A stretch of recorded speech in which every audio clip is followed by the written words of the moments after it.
আমি স্পষ্ট করে বলছি, নির্বাচন যেহেতু একদলীয় ছিল, কাজে এই নির্বাচনকে সরকারিভাবে প্রভাবিত করার কোনো আবশ্যকতাও কার্যত ছিল না। নির্বাচন দলের ভেতরেই হয়েছে, মধ্যে হয়নি, উইদিন হয়েছে, বিটুইন হয়নি। 2024 সালের 7ই জানুয়ারি দ্বাদশ জাতীয় সংসদ নির্বাচন হয়েছে বর্তমান নির্বাচন কমিশনের অধীনে বা ব্যবস্থাপনায়।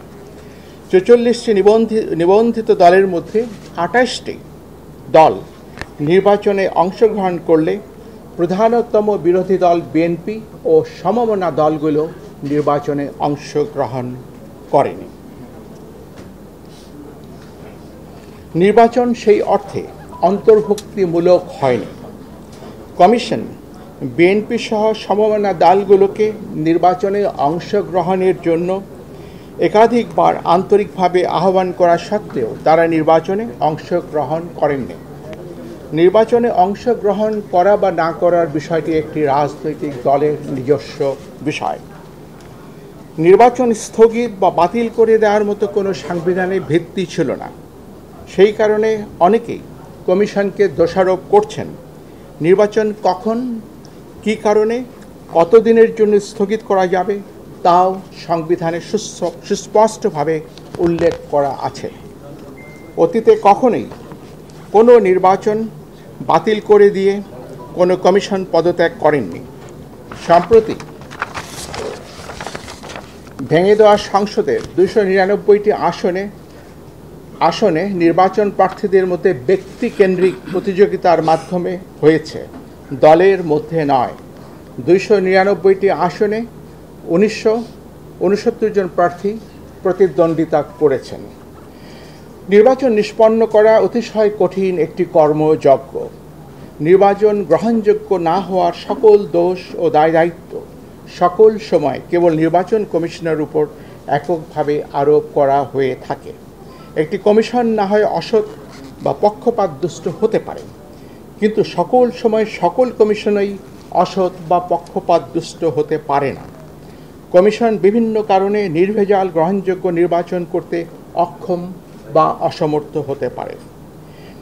বিদ্যমান ব্যবস্থা আমাদের বিশ্বাস কেবল কমিশনের পুনর্বিন্যাসের মাধ্যমে অবাধ, নিরপেক্ষ, কালো টাকা ও পেশিশক্তি বিবর্জিত এবং প্রশাসন ও পুলিশের প্রভাবমুক্ত নির্বাচন নিশ্চিত করা যাবে না। নির্বাচন পদ্ধতিতে দুর্ভেদ্য মৌলিক সংস্কার প্রয়োজন হবে। রাজনৈতিক সংস্কৃতি ও আচরণে এবং বিশেষত প্রার্থীদের আচরণে পরিবর্তন অবশ্যই প্রয়োজন হবে।